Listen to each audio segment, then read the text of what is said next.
So hello guys, welcome back to your developer here. तो दोस्तों, आपको पता ही होगा मैंने जावा में ट्यूटोरियल बनाया था वोली और रेट्रोफिट दोनों का, लेकिन आप लोगों ने डिमांड की कि भाई हमें कोटलिन में चाहिए। तो ये रहा ट्यूटोरियल कोटलिन के लिए। सबसे पहला ये ट्यूटोरियल है जो कि वोली में होगा, और उसके बाद का ट्यूटोरियल है वो मैं रेट्रोफिट में बनाऊंगा। सेम एपीआई यूज़ करेंगे और एपीआई कॉल करेंगे अच्छे से, और बेस्ट पैटर्न का यूज़ करने वाले हैं। तो अगर आपने वो दोनों वीडियो नहीं देखे और आपको अगर जावा में चाहिए तो आप वो वीडियो प्रेफर कर सकते हो। Otherwise let's get started. तो सबसे पहले हर बार की तरह क्या करते हैं, हम एक क्लीन प्रोजेक्ट बना देते हैं। ठीक है, प्रोजेक्ट बन गया है 31। इसका target SDK and compile SDK है। आप इसकी डिपेंडेंसी सारी देख सकते हो। उसके बाद अब मुझे वोली से एपीआई कॉल करनी है, तो मैं किसकी एपीआई कॉल करूँगा? तो उसके लिए मेरे पास मैंने एक गिटहब में देखा तो एक फ्री एपीआई थी जिसका नाम है मीम एपीआई, जिसमें कुछ मीम जनरेट होते हैं। ठीक है, तो ये रही इसकी लिंक। जैसे मैं इस पर क्लिक करता हूँ तो आप देख सकते हैं ये मीम जनरेट होके आ गया। बेसिकली ये मीम का डेटा आया है। अब ये इसका पोस्ट लिंक है, फिर टाइटल है, यूआरएल है, फिर ये बहुत सारे पैरामीटर्स हैं जिसका हमें कुछ काम नहीं है। जिसका हमें काम होगा वही हम यूज़ करने वाले हैं। ठीक है, तो सबसे पहले मैं सर्च कर देता हूँ वोली एंड्रॉयड। तो हमें वोली की एक डिपेंडेंसी मिल जाएगी। ये रही वोली की डिपेंडेंसी। इसको मुझे इम्प्लीमेंट कर देना है इधर को, और कर देना है सिंक्रोनाइज। अब यहाँ पे एक चीज़ है सेंड सिंपल रिक्वेस्ट। तो सेंड सिंपल रिक्वेस्ट से हमें सिंपल रिक्वेस्ट सेंड करनी है, तो हमें वही कोड चाहिए। तो इतने कोड को कॉपी करो और एक्टिविटी मेन में आ जाओ। अब देखो, अभी मेरे एक्टिविटी में कुछ नहीं है, कोटलिन फाइल में भी कुछ नहीं है, लेकिन अब मैं बनाने वाला हूँ। ठीक है, तो इसके अंदर मैं एक फंक्शन कॉल कर देता हूँ जिसका नाम है, और रख देता हूँ गेट मीम डेटा, और इस फंक्शन को मैं क्रिएट भी कर लेता हूँ। इसका नाम रख देता हूँ function meme gate data. Okay, तो ये मेरा फंक्शन बन गया। अब वो जो कोड मैंने कॉपी किया था उसको मैं इसके अंदर पेस्ट कर देता हूँ। मेरा कोड पेस्ट हो गया। अब ये टेक्स्ट व्यू को हमें कोई ज़रूरत नहीं, ये कमेंट वाले कोड की भी ज़रूरत नहीं। तो जिसकी ज़रूरत नहीं होगी उसको हटा देंगे, बाकी सब चीज़ें इंपोर्ट कर लेंगे।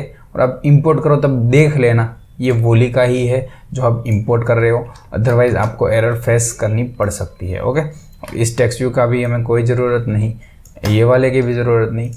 अब आप इसको लैम्बडा यूज़ करके सिंप्लीफाई कर सकते हो, तो मैं इसको अल्टर एंटर करके एंटर कर देता हूँ। ओके, तो अब रिस्पॉन्स मुझे मिलेगा यहाँ, एरर मुझे मिलेगी यहाँ। ओके, तो इतना डन। अब ये जो कमेंट है उसको भी मैं हटा देता हूँ, क्योंकि कमेंट का मुझे कोई काम नहीं है। ठीक है, कमेंट में एक्सप्लेनेशन है, और वो एक्सप्लेनेशन आपका भाई आपको देगा, तो आपको क्या ज़रूरत है। अब देखो यहाँ पे एक यूआरएल है जिस पे ये लोग हिट करवा रहे हैं। तो अभी आप देखो हमारे पास कौन सा यूआरएल है, ये वाला यूआरएल। तो इसमें हम हिट करवाना है तो कॉपी कर दो और यहाँ पे एक यूआरएल बना दो, well URL type of string, और इसका जो डेटा होगा ये वाली एपीआई होगी। ओके, अब ये वाली एपीआई जो है, जो उसने डेमो में दी थी, उसको हम उड़ा देंगे क्योंकि हमें उसकी कोई ज़रूरत नहीं है। इसके जगह हमारी ये वाली एपीआई आ जाएगी। अब रिस्पॉन्स मिलेगा तो हम यहाँ पे आ जाएंगे, और एरर मिलेगी तो हम यहाँ पे आ जाएंगे। ठीक है, तो एरर के लिए भी एक वेरिएबल में डिफाइन कर देता हूँ लैम्बडा का यूज़ करके। तो अगर मुझे एरर मिलती है तो मैं एरर को टोस्ट करवा दूंगा this@ मेन एक्टिविटी, और एरर हमें मिलती है एरर नाम के वेरिएबल के अंदर से। ठीक है, और लोकलाइज मैसेज के अंदर इसका एक मैसेज होता है जो वो आपको प्रिंट करवा के देते हैं, और रिस्पॉन्स के अंदर सारा रिस्पॉन्स होता है। तो उसको भी मैं लॉग करवा के चेक कर लेता हूँ कि मुझे मेरा रिस्पॉन्स मिला कि नहीं। तो मैं लिखूँगा रिस्पॉन्स डॉट बॉडी, या तो सीधा टू स्ट्रिंग कर देता हूँ। रिस्पॉन्स बॉडी तो रेट्रोफिट में आएगा, इधर तो मैं सीधा स्ट्रिंग कर देता हूँ तो भी चलेगा। ठीक है, और यहाँ पे एक की दे देता हूँ रिस्पॉन्स नाम की। अब इस प्रोजेक्ट को मैं रन करवा देता हूँ। उससे पहले इंटरनेट की परमिशन अगर नहीं डाली है तो डाल दो, अगर डाली है तो कोई बात नहीं। एक्सेस वाईफाई स्टेट, एंड तीसरी परमिशन में यूज़ करता हूँ एक्सेस नेटवर्क स्टेट। ओके, तो ये तीनों मैंने डाल दी, और वोली भी डाल दिया है। सारी चीज़ें डन है, तो किस बात की देरी है, रन कर दो और लॉकेट ओपन कर लो, ये वाली की डाल दो, इधर को एरर सिलेक्ट कर लो, रिजेक्ट्स को हटा दो, नो फिल्टर्स को हटा दो। अब देखना मेरा कोड रन हो रहा है इस इम्यूलेटर के अंदर। तो वेट करना पड़ेगा जब तक कोड रन हो जाए। आपको पता ही है बहुत टाइम लगता है कोड रन होने में।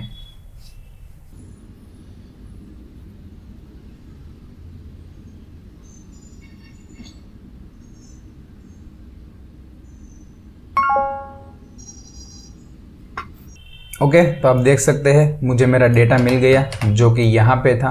लेकिन मुझे डेटा ना एक एक चाहिए, मतलब मुझे पहले पोस्ट लिंक चाहिए, फिर एक ऑथर का नाम चाहिए, वैसी चीज़ें चाहिए। तो उसके लिए पहले तो डिज़ाइनिंग बना लेते हैं कि कहाँ पे कौन सी चीज़ें चाहिए मेरे को।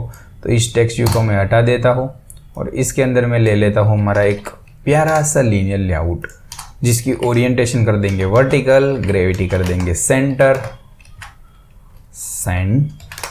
ओके, अब इसके अंदर मैं एक इमेज व्यू लेता हूँ जिसकी विड्थ होगी मैच पेरेंट और हाइट होगी 150 dp के आसपास। तो 150 dp तो बहुत कम लग रही है, 350 dp कर देता हूँ। और इसका आईडी मैं दे दूँगा मीम इमेज। तो इसमें हमारा मीम का इमेज आएगा और इसके अंदर मैं स्केल टाइप कर देता हूँ सेंटर क्रॉप। उसके बाद हमें कौन सी चीज़ चाहिए, तो मुझे एक ऑथर का नाम भी साथ साथ चाहिए, तो मैं वो भी ले लेता हूँ। Text view, match parent, wrap content, ID क्या देंगे, मीम ऑथर। तो यहाँ पे ऑथर का नाम आ जाएगा, देख सकते हो इस वाली टेक्स्ट फील्ड में। और इसकी मैं ग्रेविटी ना एंड कर देता हूँ ताकि मेरा पूरा टेक्स्ट पीछे चला जाए, क्योंकि मुझे वैसा चाहिए। उसके बाद अगर इसका टाइटल है, यस इसका टाइटल भी है, तो सेम कोड कॉपी करके नीचे कर दो जिसमें हम टाइटल डालेंगे और उसकी ग्रेविटी सेंटर रखेंगे और आईडी भी चेंज करेंगे मीम टाइटल। ओके, अब 3 चीज़ें मुझे मिल गई है, तो 3 चीज़ें मैं प्रिंट भी करवा दूंगा। तो उससे पहले हमें यूज़ करना है व्यू बाइंडिंग। तो उसका हम यूज़ कैसे करेंगे, बिल्ड ग्रेडल में बिल्ड फीचर और यहाँ पे क्या लिखना है, व्यू बाइंडिंग ट्रू। और आपको नहीं पता व्यू बाइंडिंग क्या है तो उसके लिए भी मैंने स्पेसिफिक वीडियो बना के रखी है, आप ऊपर कहीं पे भी आ जाएगा, वहाँ पे क्लिक करके देख सकते हैं। ओके, अब मुझे लेट इनिट वेयर बनाना होगा बाइंडिंग करके, बाइंडिंग और वो होगी एक्टिविटी मेन बाइंडिंग। और बाइंडिंग के अंदर स्टोर करवाएंगे activity main binding dot inflate. इसमें आ जाएगा हमारा लेआउट इनफ्लेटर और यहाँ पे आ जाएगा बाइंडिंग डॉट रूट। ओके, तो अब मुझे सारे डेटा शो करवाने हैं। अब डेटा मुझे मिले हो वो है जेसन फॉर्मेट में। अब आप यहाँ पे फॉर्मेट देख सकते हो, अगर ये वाला ब्रैकेट्स है करली ब्रेक तो इसको हम ऑब्जेक्ट बोलते हैं, और ये वाला है तो उसको हम एरे बोलते हैं। तो अभी हमारे पास क्या है, ऑब्जेक्ट है और उसके अंदर एरे है। तो एरे का तो अभी कोई काम नहीं है, हमें सिर्फ ये मेन ऑब्जेक्ट चाहिए। तो हम बोलेंगे कि जो हमें रिस्पॉन्स मिला है ना मेरे भाई, जो मुझे रिस्पॉन्स मिला है ना वो एक ऑब्जेक्ट है। तो मैं इसको बोल दूंगा कि रिस्पॉन्स जो हमारा मिला है वो क्या है, जेसन ऑब्जेक्ट है। अब ये बोलेगा जेसन ऑब्जेक्ट कौन है, तो इसमें मुझे अपना देना होगा रिस्पॉन्स। तो मैंने रिस्पॉन्स दे दिया, तो इस रिस्पॉन्स का उसने इसमें कन्वर्ट कर दिया ऑब्जेक्ट बना के। अब जेसन ऑब्जेक्ट में से ना मैं एक एक लिंक गेट कर सकता हूँ। तो मैं लिखूँगा Jason object dot gate.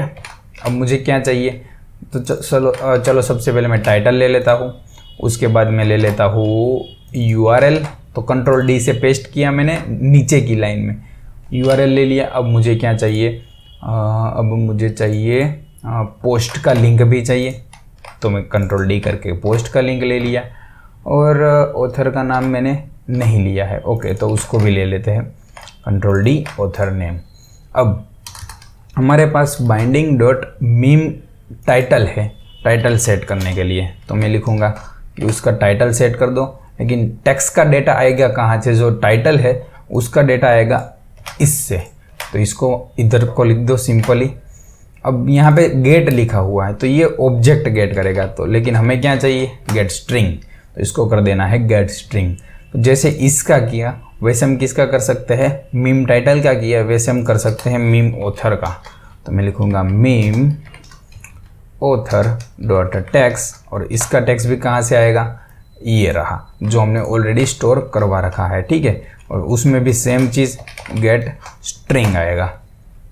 Okay, अब ये 2 चीज़ें तो आ गई। अब मुझे इमेज लोड करवाना है, तो जो हमारे पास इमेज व्यू है बाइंडिंग डॉट मीम इमेज, इसमें ना हम सीधा इमेज सेट नहीं कर सकते। आप देख सकते हो मतलब कि URL वाला इमेज सेट नहीं कर सकते। तो ये URI है। तो हमें अगर नेटवर्क इमेज लोड करना है तो हमें कोई भी लाइब्रेरी यूज़ करनी होगी। तो उसके लिए ग्लाइड लाइब्रेरी बहुत सही है, मैं यूज़ करता हूँ बहुत टाइम।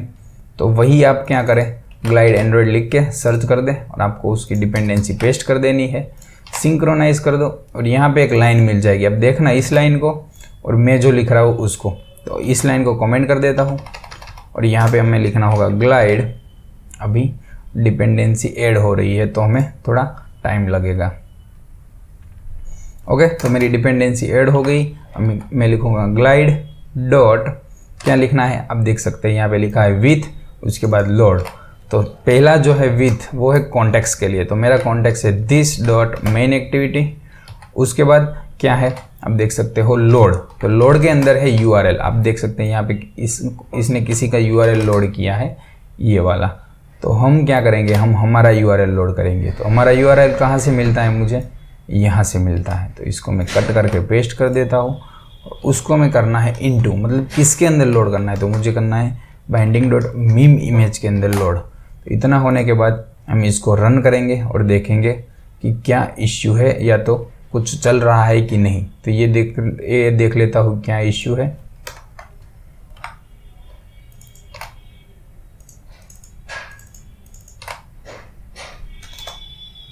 ओके, तो हमारा इश्यू रिजोल्व हो गया।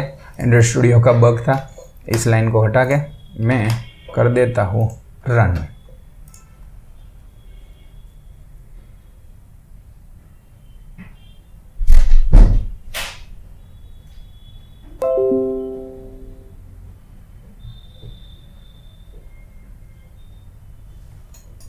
तो ये मेरा रन हो चुका है। अब देख सकते हैं यहाँ पे ऑथर का नाम भी आ गया, फिर ये टाइटल भी आ गया और ये हमारा मीम भी लोड हो गया। अब मुझे एक ऐसा बटन डालना है इसमें कि वो बटन पे क्लिक करते ही हमें नया मीम मिलेगा। तो मैं क्या करूँगा, सबसे पहले वो बटन ऐड करूँगा। तो मैं बटन ऐड कर देता हूँ। व्रैप कंटेंट इसमें टेक्स्ट डालूँगा न्यू मीम, और जैसे ही कोई इसको प्रेस करेगा तो हमारा नया मीम लोड होगा। तो इसको मैं ID दे देता हूँ बटन न्यू मीम, और जैसे ही कोई इस पर क्लिक करेगा हमें नया मीम मिलेगा। तो मैं क्या करता हूँ, ऑन क्रिएट में ही इसकी एक मेथड बना देता हूँ button new meme set on click listener, और अगर कोई इस पर क्लिक करता है तो ये जो गेट मीम डेटा वाली मेथड है उसको मैं फिर से कॉल कर दूंगा। As simple as. ओके, तो रन कर दिया। अब जैसे ही मुझे बटन मिलेगा मैं बटन क्लिक करूँगा, हमारी API फिर से कॉल होगी। अब देख सकते हैं कुछ लड़की वाली मीम आ गई। अब मुझे अगर नया मीम चाहिए तो मैं न्यू मीम पे क्लिक करूँगा और ये मेरा नया मीम आ गया। अब मैं ये चाहता हूँ कि जब तक ये डेटा लोड हो तब तक मुझे प्रोग्रेस बार दिखना चाहिए, और जैसे प्रोग्रेस बार जैसे ही डेटा मिल जाए वैसे मुझे प्रोग्रेस बार को हाइड करना है। तो जैसे ही मेथड कॉल होती है तो उसके बाद मैं एक क्या करता हूँ, एक प्रोग्रेस बार बना देता हूँ। तो इसके लिए हमें यूज़ करना होगा प्रोग्रेस बार, जो कि डेप्रिकेट हो चुका है प्रोग्रेस डायलॉग। ओके, और डेप्रिकेट हो चुका है लेकिन ऐसा कोई इश्यू नहीं है कि नहीं चलेगा ही, आप यूज़ करना। ठीक है, तो मैं आपको यूज़ करके दिखा देता हूँ कैसे यूज़ करना है। अब प्रोग्रेस डायलॉग होता है ना, इस पे ना आप एक मैसेज सेट कर सकते हो। प्रोग्रेस डायलॉग सेट मैसेज, और मैसेज आपका हो जाएगा please wait while data is fetch. कुछ भी मैसेज लिख सकते हो और आप इसको सिंपली शो करा के शो कर सकते हो। अब मुझे कोई एरर मिली तब भी मुझे इसको डिसमिस करना है, और अगर एरर नहीं मिली, मुझे मेरा डेटा मिल गया, तब भी मुझे इसको डिसमिस करना है। जैसे ही रन करूँगा तो मुझे मेरा प्रोग्रेस बार दिखेगा, और आप देखना प्रोग्रेस बार और ये डेटा। न्यू मीम पे क्लिक किया, प्रोग्रेस बार और डेटा। न्यू मीम पे क्लिक किया, progress bar and data. New meme पे क्लिक किया, प्रोग्रेस बार एंड डेटा। तो दोस्तों ऐसे ही वर्क करता है वोली हमारे एंड्रॉयड में। आपने बोला था कोटलिन से बनाना, बेस्ट प्रैक्टिस से मैंने आपको बता दिया, और आपको इसके बाद का वीडियो जो मिलेगा वो रेट्रोफिट में मिलेगा, जिसमें मैं एक बहुत अच्छी पैटर्न समझाने वाला हूँ। जो हम यूज़ करते हैं बड़े बड़े प्रोजेक्ट में API कॉल कराने के लिए। अगर वीडियो अच्छा लगा हो तो वीडियो को करें लाइक, चैनल को करें सब्सक्राइब और इस वीडियो को करें शेयर।